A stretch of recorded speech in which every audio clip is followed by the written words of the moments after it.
As the train pulled away, I realized there was no turning back. The window shook, and beyond it flashed fields, old houses, and signs bearing the names of towns I'd only heard about on the radio. In my bag were a few dresses, letters from my mother, and an invitation to a job interview. A mixture of fear and hope filled my heart. I was going to Boston to start a new life. After my father's death, my mother couldn't cope anymore, and I decided to help her, but there wasn't a single decent job in our town of Eldridge. Then I found an ad, nanny needed for 6-year-old boy. Live in, decent pay. The ad seemed almost like a fairy tale. The address was a Boston suburb, the employer's name was Hayden. I saw the Hayden house that evening. It stood on a hill, with white columns, large windows, and a garden that seemed never to have seen dust. A woman in a formal suit met me at the gate, Mrs. Collins, the housekeeper. Miss Milton? She asked, looking me up and down. Yes, it's me. Follow me. Her heels clicked on the stone flagstones as I walked behind her, clutching the strap of my bag. Mr. Hayden is waiting for you in the office. Personally? I was surprised. He always personally approves the people who will be with his son. The office was enormous. Oak shelves, antique books, the smell of coffee, and silence. And behind the large desk sat a man of about 35. He didn't rise when I entered, but his gaze immediately made me freeze. Alexander Hayden. A strong jaw, dark hair, slightly tired but penetrating gray eyes. A cup of coffee in his hands. He was silent for a few seconds, examining me as if deciding how real I was. Sit down, Miss Milton. I sat on the edge of the chair. Are you from Eldridge? Yes, sir. Why do you want to be a nanny? I swallowed. Because I love children. And I want to be useful. He smiled faintly. The correct answer. He asked a dozen more questions, about my education, my family, my habits. I tried to speak honestly, without unnecessary emotion. But my heart was beating faster than it should have. Finally, he put the folder down. I think you're a good fit. My son, Ethan, is a difficult boy, but if you can find a way to connect with him, everything else will be sorted out. I exhaled. Thank you, sir. Call me Alex. We'll save, sir, for contracts. He stood up, walked to the window, and turned to say, There's too much trust in your gaze, Clara. Take care of it. In this house, it could turn against you. The next morning, I met Ethan. He was sitting on the floor with his construction set, looking at me suspiciously. Are you the new nanny? I guess so, I smiled. And you're the most serious boy in the world? He frowned, but the corner of his lips twitched. That's how it all began. Life in the Hayden house flowed smoothly, almost like a movie. Breakfasts on the veranda, the smell of coffee, the rustling of papers from Alex's office. He rarely spoke to me, but when he passed, I felt his presence. Too strong to ignore. Sometimes our gazes met in the hallway. A brief moment, a barely perceptible smile, and then silence again. It seemed to me there was something unsaid in this house, as if there was a story lingering between words that no one dared to speak aloud. One evening, I was reading Ethan a story. He was almost asleep when the door quietly opened. Alex stood in the doorway, jacket off, his top button undone. Thank you for putting him to bed, he said. He's a good boy. He just misses you. He came closer. Do you think I'm a bad father? I think you're doing the best you can. His gaze lingered on me a little longer than it should have. There's something about you. He paused, searching for the right word, that makes this house come alive. I felt my cheeks flush. He smiled softly and left, leaving behind the scent of coffee and wind. That night, I couldn't sleep for a long time. His words, his eyes, his silence kept replaying in my head. I knew I shouldn't feel anything like that, I was just a nanny. But does fate ask permission? Thus began a new chapter in my life. Life in a house where kindness collided with loneliness, where flirtation hid between glances. And fate was preparing something I hadn't yet guessed. Sometimes the house seemed to breathe the past. I felt it in the evenings, when the lights in the windows went out one by one, and somewhere upstairs the stairs creaked softly, like the footsteps of ghosts no one saw. But everyone knew they were there. A week had passed since I started working at the Haydens. Ethan had already gotten used to me. He was no longer wary, sometimes even laughing. He was intelligent, with a lively gaze and a surprisingly mature sense of solitude. I realized that it wasn't playtime he missed, but warmth. Alex was working late more and more often. Sometimes I heard Mrs. Collins whisper on the phone, "He's in the office until midnight again." Just like before. And when I asked, "What do you mean, just like before?" she just shook her head. One morning, I walked into Alex's office to drop off some paperwork for Ethan to take to school. He was standing by the window, talking on the phone. The voice was sharp, dry, one I rarely heard. "No, Richard," I said, "cancel the deal." "Yes, completely. We're no longer dealing with them." He noticed me, and his tone immediately softened. "Sorry, Clara. Business matters." I put the folder on the table, but couldn't help but ask, "Are you all right?" "Always," he replied, but his smile was tired. "You should rest sometimes, Mr. Hayden." "I rest when I see my son laugh," he said, looking at me. "And lately it's been happening more often. I think you deserve some credit for that." I tried to look away, but he stepped closer. Too close. "You have no idea how rarely someone says such simple things to me," he whispered. The world seemed to stand still. I heard the ticking of a clock on the wall, and a dog barking somewhere in the garden. And then he retreated, as if frightened by himself. "Sorry. You shouldn't have said that." "It's fine," I replied, though my insides were churning. That evening, when Ethan was already asleep, I went into the kitchen for water. And I saw Alex at the bar.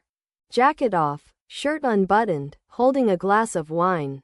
He didn't look like a cold businessman, but like a man simply tired of being strong. "Are you awake?" he asked without turning around. "No. It's hard to sleep when the house is too quiet." "It's funny," he chuckled. "I've been saying the same thing for the last 3 years." I moved closer. There was a photograph on the table, a woman with long hair, a warm smile, but her eyes sad. "Is that your wife?"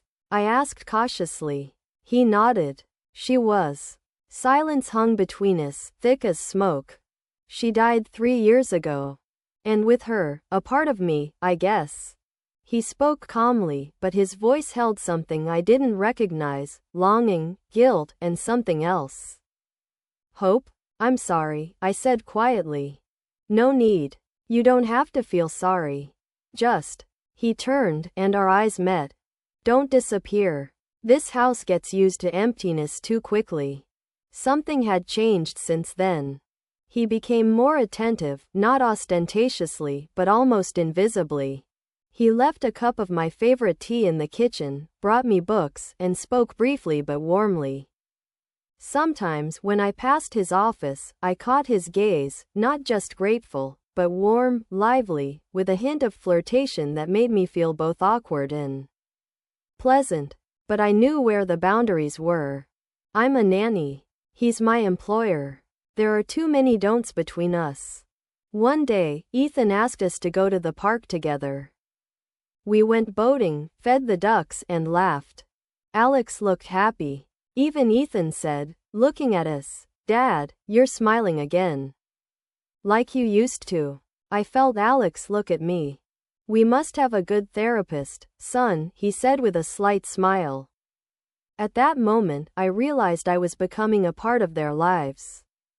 And the longer this goes on, the harder it will be to leave. That evening, when we returned, Ethan fell asleep right away. I was standing by the window, looking out over the city, when I heard footsteps. "Thank you for today," Alex said. "I haven't laughed like that in a long time." "It's Ethan," I tried to change the subject. "No, Clara. It's you." He came closer. There was less than a meter between us. I could smell his perfume, the warmth of his breath. "You're like a light that accidentally peeks into a house where people have grown accustomed to the darkness." He said it almost in a whisper. I didn't know what to say. "Alex, don't answer," he interrupted, stepping back.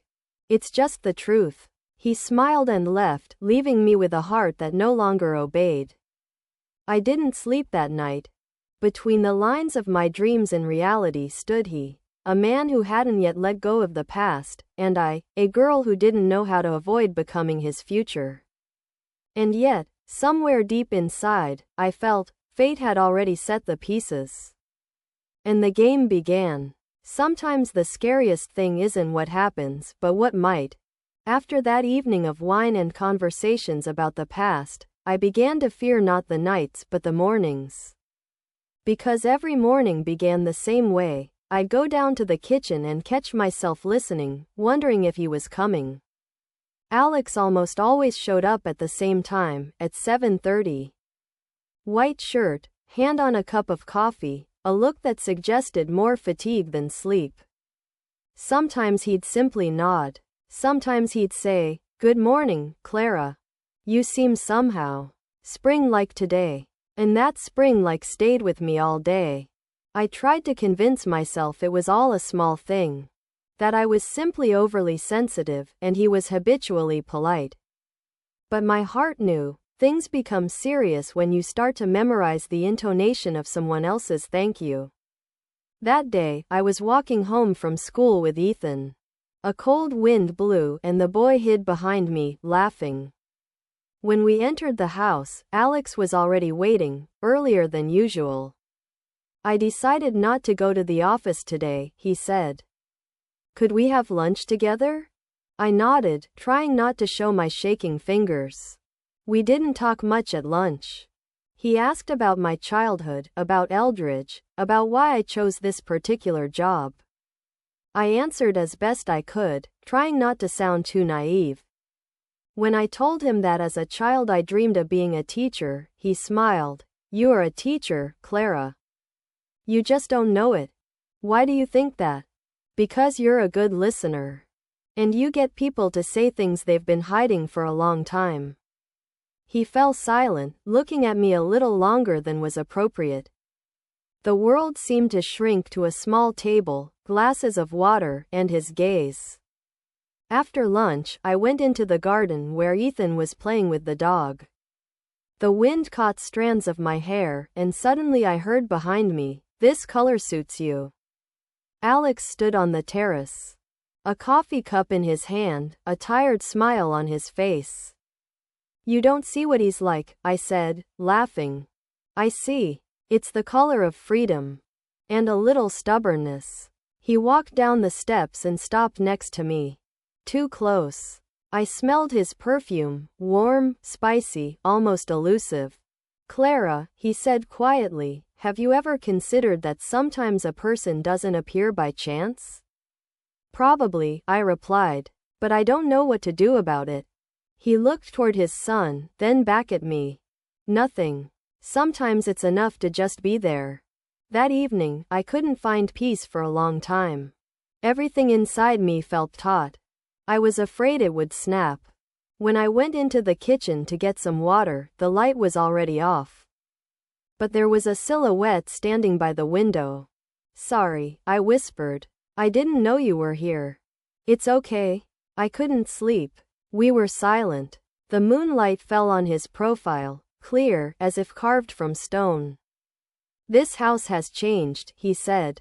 "More alive." "It's Ethan," I replied. "It's you." He came closer. "Sometimes I feel like I'm starting to breathe again. And it's scary." I felt the words touch my skin, like a whisper. "Why is it scary?" I asked. "Because I don't want you to get hurt. And if I allow myself more than a glance, you will suffer." He retreated, as if struggling with himself. I'm sorry. Don't apologize, I said quietly. You haven't done anything. That's exactly what's scary, he whispered. The next few days were like a careful dance. We both knew where the line was, but we walked it, almost touching. He began dropping into the kitchen more and more often without reason, bringing coffee, asking about books. Sometimes he'd just watch me read to Ethan and leave without saying anything. I tried to convince myself it was an illusion. But one day, he held my gaze longer than he should have, and the illusion became reality. It was raining that evening. I was closing the living room windows when he came in. Did Miss Collins go on vacation? Yes, I replied. It's just me and Ethan home. And the silence, he said, looking at the fire in the fireplace. It's so loud when there's no one to speak. I wanted to leave, but he stopped me. Stay. At least for a minute. We stood by the fireplace. The fire reflected in his eyes. You know, he said slowly, for many years I thought I couldn't feel anymore. That everything inside me had burned out. I didn't know what to say. And now, every day seems too short. And I blame you for that, Clara. Why? Because I want more. More conversations, more morning coffee, more of your laughter. He fell silent. I shouldn't say that. Then don't say it, I replied, if you'll regret it later. And what if I can't keep quiet? My heart was pounding so loudly that it seemed they could both hear it. I took a step back, then forward. Then, just be honest, I whispered. He exhaled. That's honesty. There was half a step between us, but it felt infinite. He looked at me, a long, memorizing look. And then he said quietly, see you tomorrow, Clara. And he left. I stood by the fireplace for a long time. The rain pounded the windows, the fire slowly died down. It seemed to me that the whole world had shrunk to a breath, to the memory of a voice. From that evening on, everything changed. We no longer hid our gazes. We didn't look for excuses to meet, they presented themselves. But every time he looked at me, I felt not only attraction but also fear. Fear that fate was not joking. And if I took a step, there would be no turning back. I often think that life is measured not in years but in moments after which everything becomes different. For me, such a moment came at the end of October. The house was bathed in the gold of fallen leaves, the air smelled of rain and coffee. And every day I felt an invisible thread stretching between Alex and me, ever thinner, ever closer to breaking. Ethan got sick. Nothing serious, just an autumn cold, but Alex hardly left his son's side. I made tea, read stories, stroked his little fingers, feeling tenderness growing within, and not just for the child. That evening, when Ethan's fever finally broke, Alex looked exhausted. You must be tired, I said. Would you like me to make you some tea? He nodded. We sat in the kitchen, the silence seemed alive. Only the ticking of the clock and the rustling of the wind outside the window. You know how to make silence cozy, he said suddenly. I just don't like big words. And I don't like it when they're lacking. He looked straight into my eyes, and I realized, everything Wed tried to hide had become obvious. The next morning, I woke up early. The light was on downstairs. Alex was standing by the window, already wearing his jacket, as if preparing to escape. I can't sleep, he said without turning around. I think about you all the time. The words came out quietly, almost like a confession, but their restraint made them louder than any shout. Alex, no, let me tell you. He turned. I have no right. I have a son, a name, a life I've clung to all these years. And now I am afraid I'll ruin it all myself. I remained silent. Because any words would sound like a lie. If you only knew how hard it is for me to restrain myself, he said. But I don't want to hurt you. You don't, I replied. For now. He smiled sadly, almost hopelessly. For now. Yes, that's exactly what's scary. After that conversation, we began to act like two actors stuck in the same scene. Smiles cautious, movements measured, breathing shared. He hardly touched me, but I felt his presence even in the empty rooms. Every day was like walking on a knife edge. I understood that we were both standing on the edge, one step to the left, and it would all be over. One step to the right, and something would begin that could never be brought back.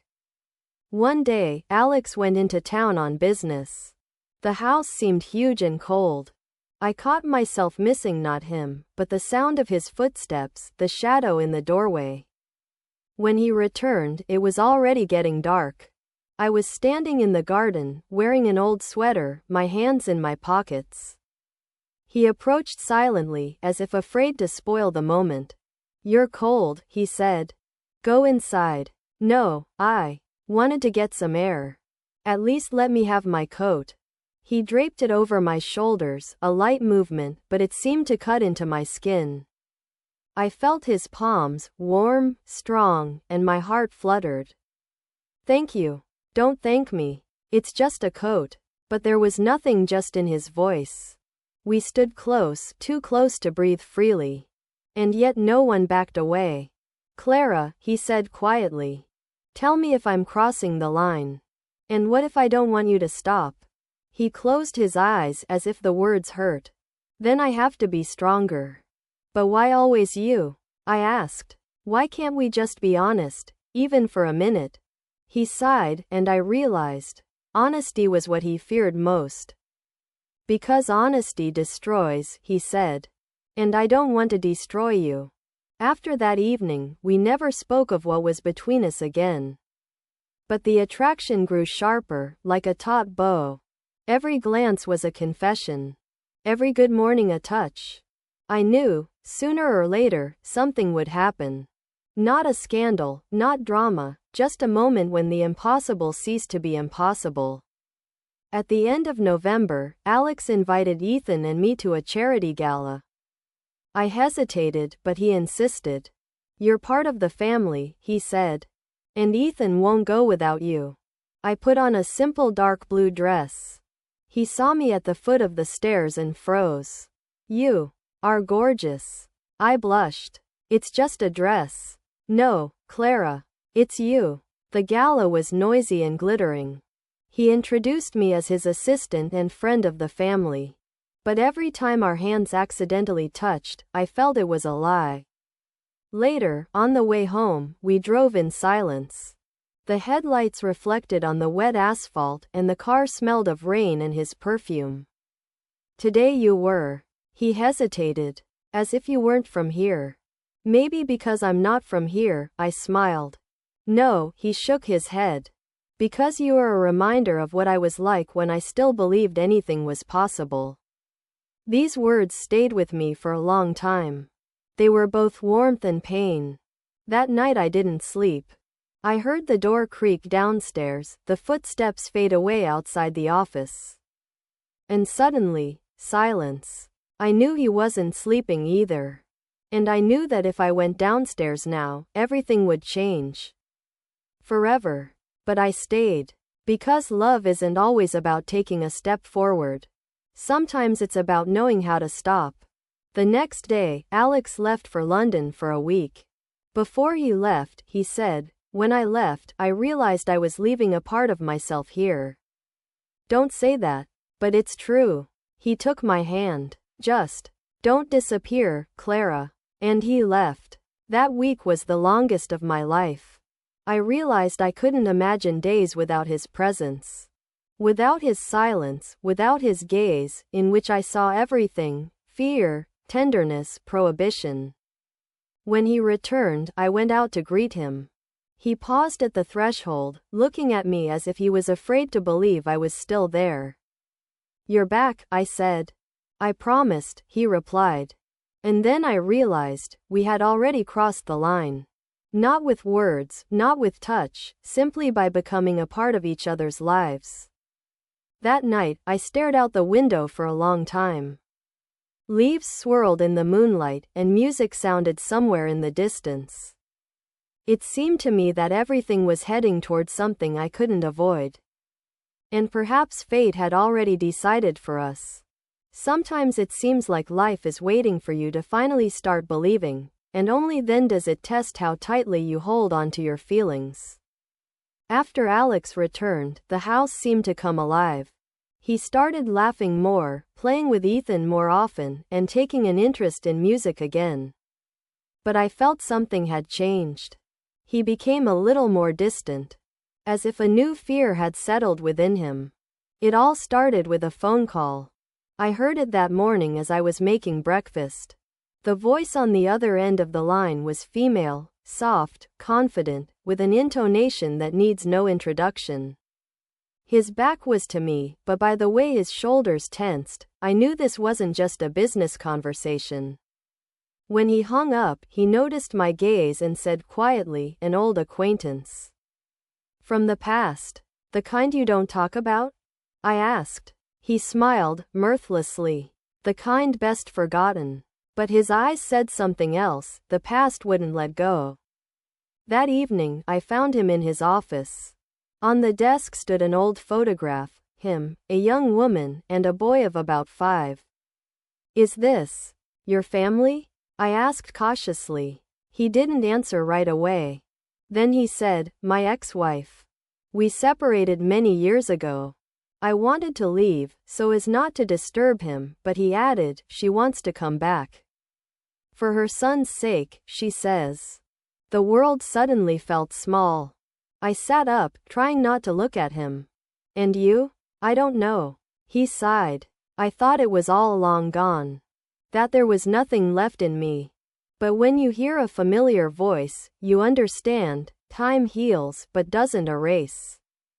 I didn't know what to say. My heart pounded loudly, as if demanding an answer that shouldn't be given. "Alex," I said quietly, "the past only returns when there's too much emptiness in the present."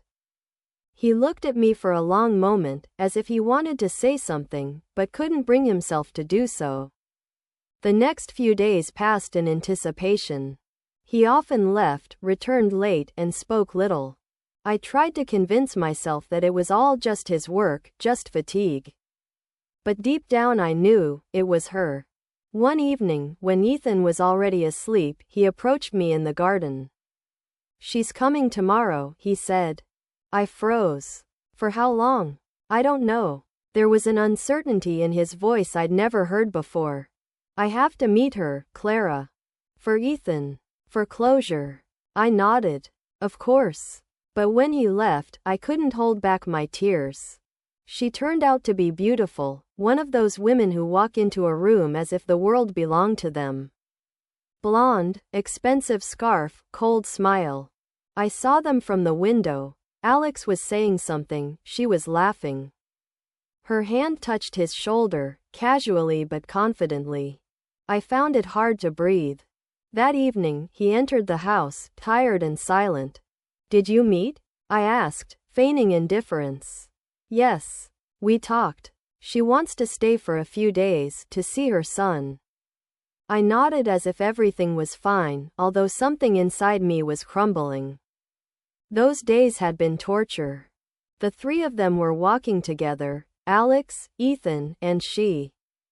I watched from the window as they laughed, as she held the boy's hand, and Alex, silent but not pulling away.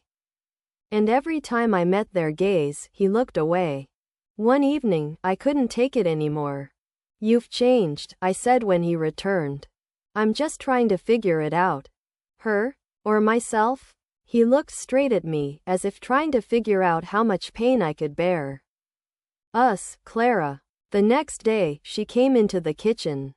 "Are you Clara?" she asked with a slight smile. "Yes. My son is attached to you. And Alex, too, I think." There was no malice in her voice. Only cold superiority. "You must be a wonderful girl. But this house has always been mine. Don't forget that." I didn't answer. I simply wiped my hands on my apron and left the room. That evening, Alex found me by the stairs. "She's leaving tomorrow," he said. "But it seems she left a storm behind." Yes, I replied. Your storm, Alex. Not mine. Don't say that, he begged. You don't understand how hard this is for me. I understand. I looked him in the eye. But you shouldn't hurt someone who simply wanted the best for you. He stepped closer. I never wanted you to hurt, Clara. Never. Sometimes pain comes not from what you do, but from what you don't do. We stood next to each other, 2 steps apart, but there was a whole life between us. The next morning, she did leave. The house was quiet again. Alex looked tired, empty. I brought coffee and put it on the table. Thank you, he said. You're welcome. He paused, then added, Do you think I'm a coward? I think you're the kind of person who doesn't want to lose everything at once. He nodded. And what if I've already lost it?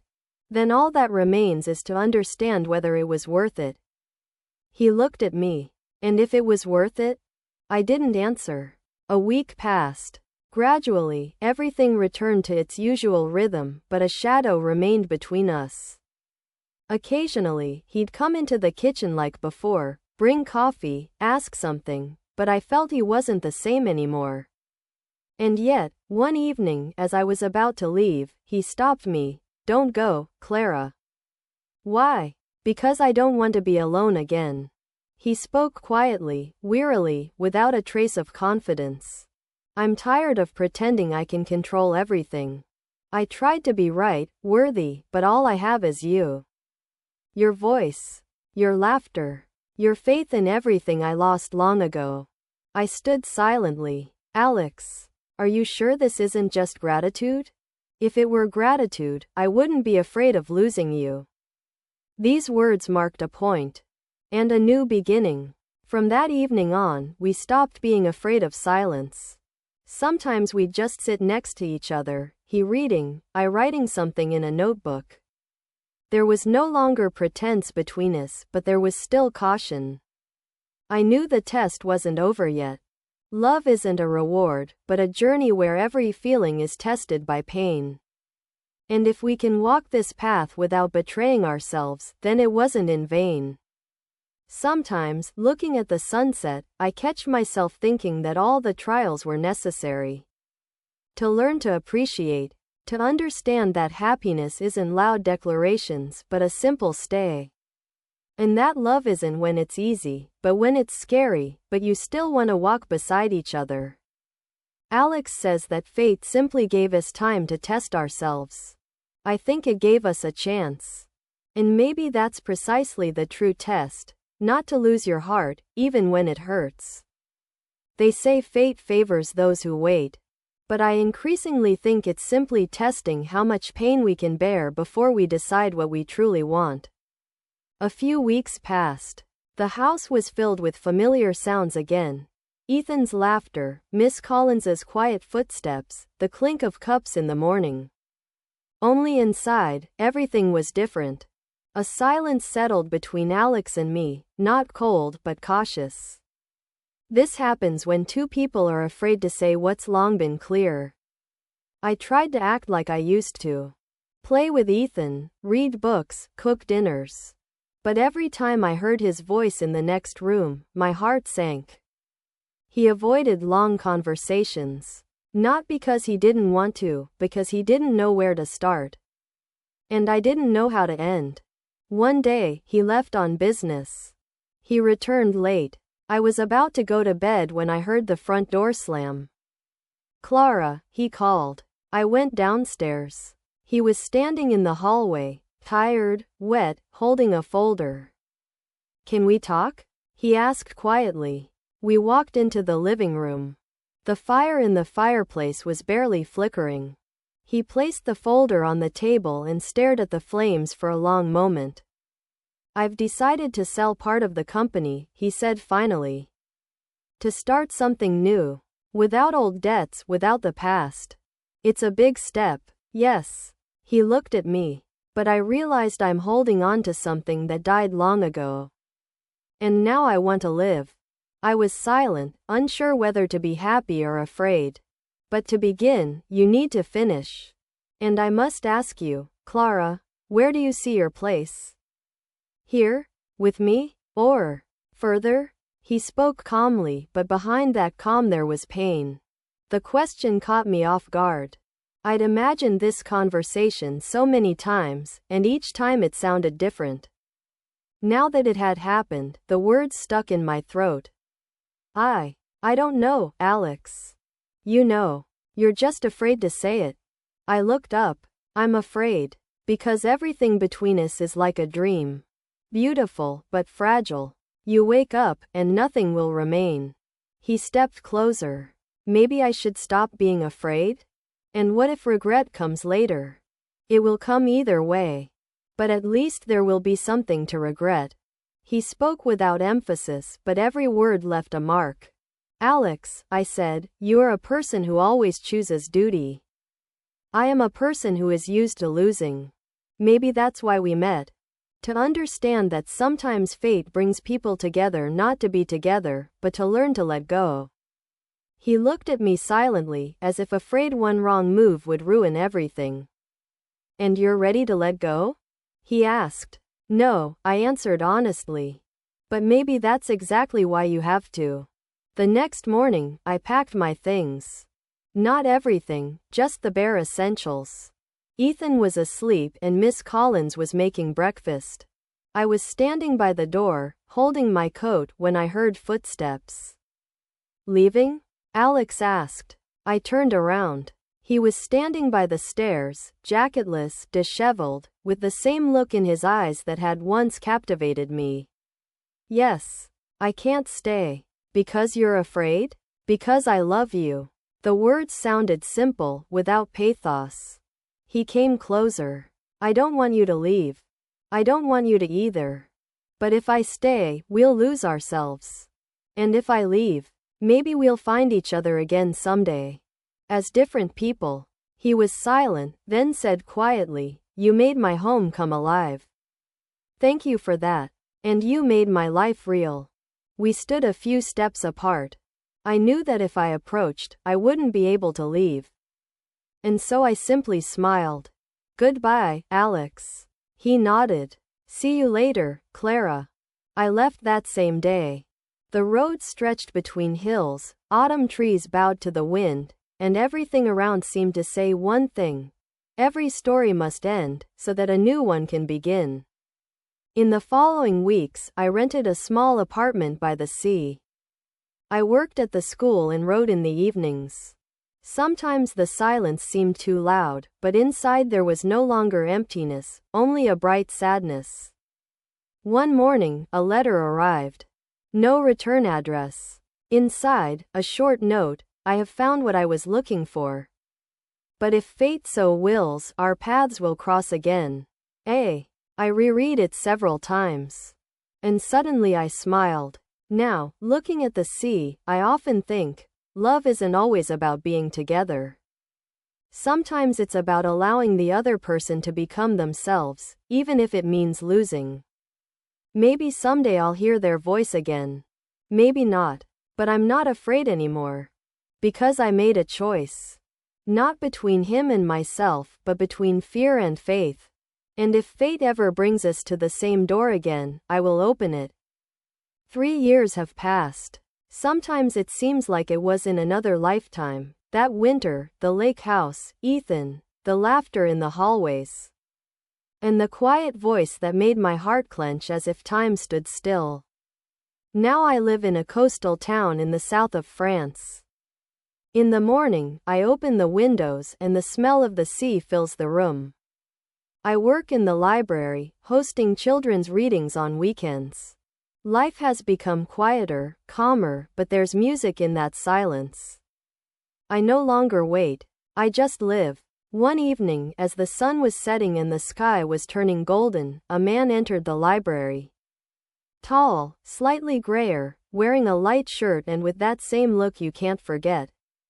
The world ceased to exist for a second. All sounds around me vanished. Clara, he said. The voice. The same one. I exhaled, but the words wouldn't come. I just smiled. Alex. He nodded and stepped closer. I wasn't looking for you on purpose. I was just passing through. I saw your name on the sign and couldn't pass you by. I clenched my fingers on the book to somehow maintain my balance. 3 years, I said quietly. And it seems like yesterday. He smiled, a little tiredly, a little kindly. I thought I'd forgotten your voice. But it turns out I remember every intonation. We stood opposite each other, as if everything around us had disappeared. How are you? He asked. Calm, I replied. And you? Free. And, finally, ready to listen to my heart, not duty. These words sounded simple, without pathos. But they contained everything I'd ever waited for. We walked out onto the embankment. The evening was warm, a light breeze ruffled my hair. The sea breathed gently. Remember, Alex said, you said then that maybe someday we'd meet differently? I remember. Do you think we've changed? I looked at him. There was the same warmth in his eyes, but without the worry. He's still the same, but it's as if he's finally found himself. No, I replied. We've simply become real. He laughed, quietly, sincerely. And yet, I'm glad fate can play tricks. It's not a joke, I said. It's a gift. He extended his hand. I hesitated for a moment, then placed mine in his. You know, Alex said, 3 years ago I thought I'd lost you. And now I understand, he simply gave us a chance to become worthy of what we couldn't hold on to back then. Maybe, I smiled. Or maybe our time has simply come. He looked at the sea. It's calm today. Because the storm is over, I replied. We walked along the water, silently, but that silence was filled. Not with emptiness, with meaning. Sometimes fate truly does wait until a person stops running, to lead them to where they belong. I didn't know what would happen next. Whether we would be together, forever, it didn't matter. The main thing is that now we are together. I looked at him and said quietly, it seems everything is right now. He squeezed my hand. Yes, Clara. Now it is right. And the sea became a mirror. Calm, deep, like two hearts that have finally found a home, not in each other, but side by side.